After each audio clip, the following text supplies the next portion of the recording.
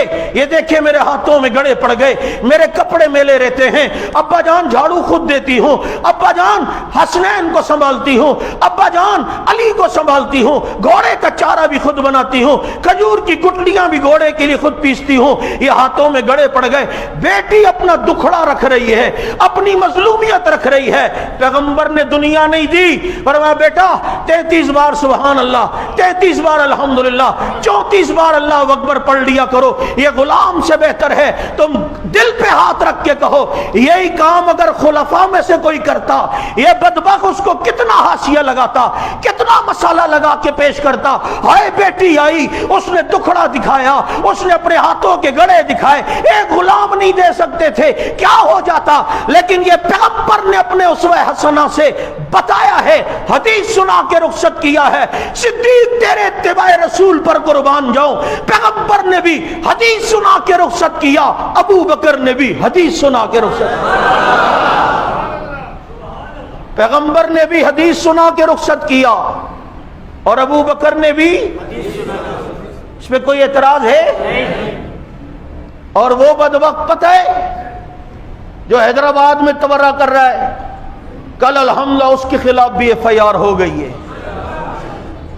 یا اللہ ہم جتنا کر سکتے ہیں اتنا ہی کرتے ہیں, باقی ابابیلوں کو بھیجنا یہ ہمارے بس میں نہیں, وہ تیرے ہی بس میں. یا اللہ ہم تو پیغمبر کے دادا عبد المطلب کی طرح یہی کہہ سکتے ہیں جتنا ہم کر سکتے تھے اتنا ہم نے کیا. رب آگے سب کچھ تو کر سکتا ہے. اللہ جو صدیق کو بھونکے اس زبان پہ کینسر عطا, اس زبان کو نہیں اس جسم کو کینسر میں مبتلا کر دے, ان کو نشان عبرت بنا دے, ان کی شکلوں کو کتے اور خنزیر کا بنا دے, تاکہ بنے بھی ہیں. واقعات بے شمار ہے, میں اس طرف ابھی نہیں جانا چاہتا. وہ بدبخت کہتا ہے اپنی طرف سے کہانی کہ جب ابو بکر کو دفنائے جانے لگے, حسن آ گئے, کہا کہ یہ کیوں دفنا رہے ہیں؟ عائشہ نے کہا میرا گھر ہے, میں دفناؤں گی. کہا آپ نے تو کہا تھا وراثت نہیں ہوتی نبیوں کی, تو بیٹی کی وراثت نہیں, آپ بیوی ہیں, آپ کی وراثت کیوں, یہ گھر آپ کا کیسے ہو گیا؟ یہ سوال اس نے کیوں حضرت حسن کی طرف منسوب کر کے بنایا, جبکہ ایسی کوئی بات ہی نہیں. حضرت حسن تو اس وقت بہت چھوٹے تھے, بہت چھوٹے تھے. یہ تو نے اپنی طرف سے ایک کہانی اور ایک وسوسہ ذہن میں ڈالا اور اس کو یوں پیرائے میں بیان کیا, لیکن اشکال تو لوگوں کے ذہن میں ڈالا نا. بیٹی کو وراثت میں حصہ نہیں ہے, کیونکہ ابو بکر صدیق نے فرمایا بیٹا جیسے نبی کے دور میں فدق سے حصہ ملتا رہتا تھا تمہیں, ایسے ہی ملتا رہے گا, کیونکہ یہ باغ فدق یہ مال فے ہے, اور فے وہ مال ہوتا ہے جو بغیر لڑے مسلمانوں کے قبضے میں آئے.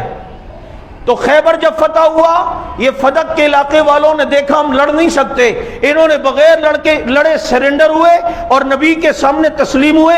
یہ مال یہ باغ بغیر لڑے ملا, اسے فے کہتے ہیں. اب جو مال فے ہوتا ہے اس کا منصب اور اس کا مصرف اللہ نے قرآن میں بتایا, ما فاللہ علی رسول من آل القرى آگے للہ وللرسول ولذی القربى والیتامى والمساکین وابن السبیل. یہ پیغمبر کو رب نے بتایا کہ فے کا مال یہ 8 مصرف ہیں, اس میں اللہ کے لیے یعنی دین پر خرچ ہوگا, رسول اپنا خرچہ بھی لے سکتے ہیں, وَلِذِي الْقُرْبَى رسول اپنے رشتہ داروں کا خرچہ بھی اس سے لے سکتے ہیں, یتیموں کا خرچہ بھی اسی سے ہوگا, مسکینوں کا خرچہ بھی اس میں سے ہوگا, یتیموں کا بھی ہوگا, وابن السبیل مسافروں پہ بھی خرچ ہوگا. یہ چیریٹی کا مال ہے, سمجھیں, یہ وقف مال ہے, یہ کسی کی ملکیت نہیں ہوتی, نبی کی تولیت میں رہے گا.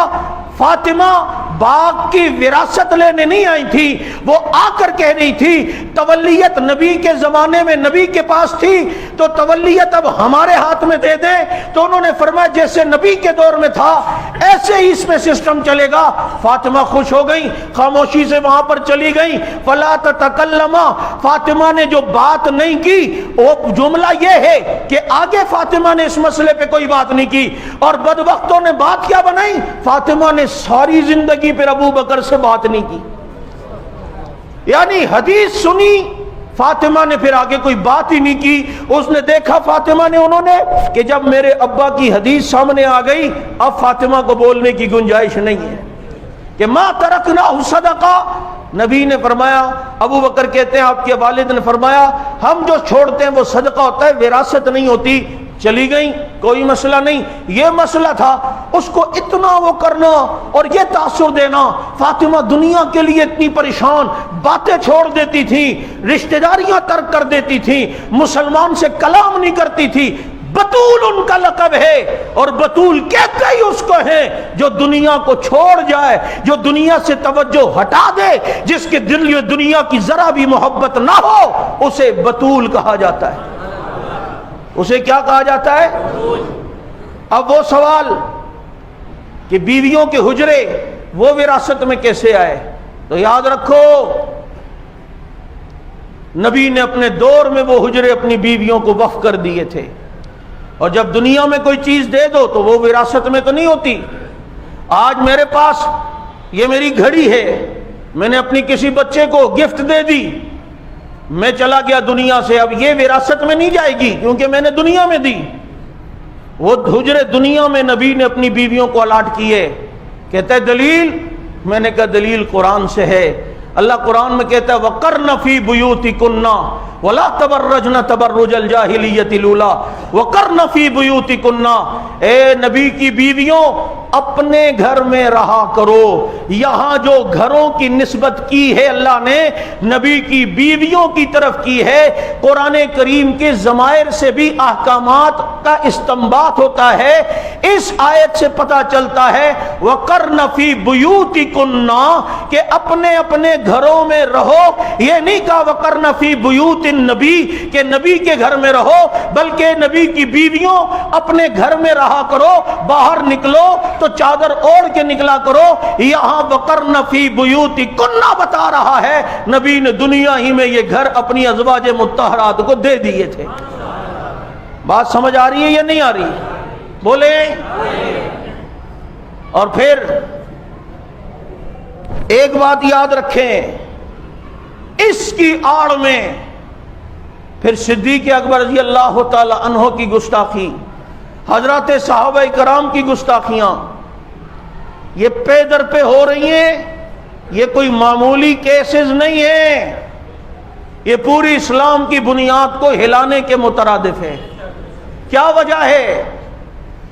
کیا وجہ ہے کہ ریاست اور حکومت سے یہ اتنے پاورفل ہو گئے, تم سے ایک بندہ گرفتار نہیں ہوتا. ہم کہتے ہیں ہمیں سڑکوں پر آ کر دھرنوں پہ مجبور نہ کرو, فی الفور صدیق اکبر کے ان گستاخوں کو گرفتار کرو. آپ کو بھی یہ مطالبہ منظور ہے یا نہیں ہے؟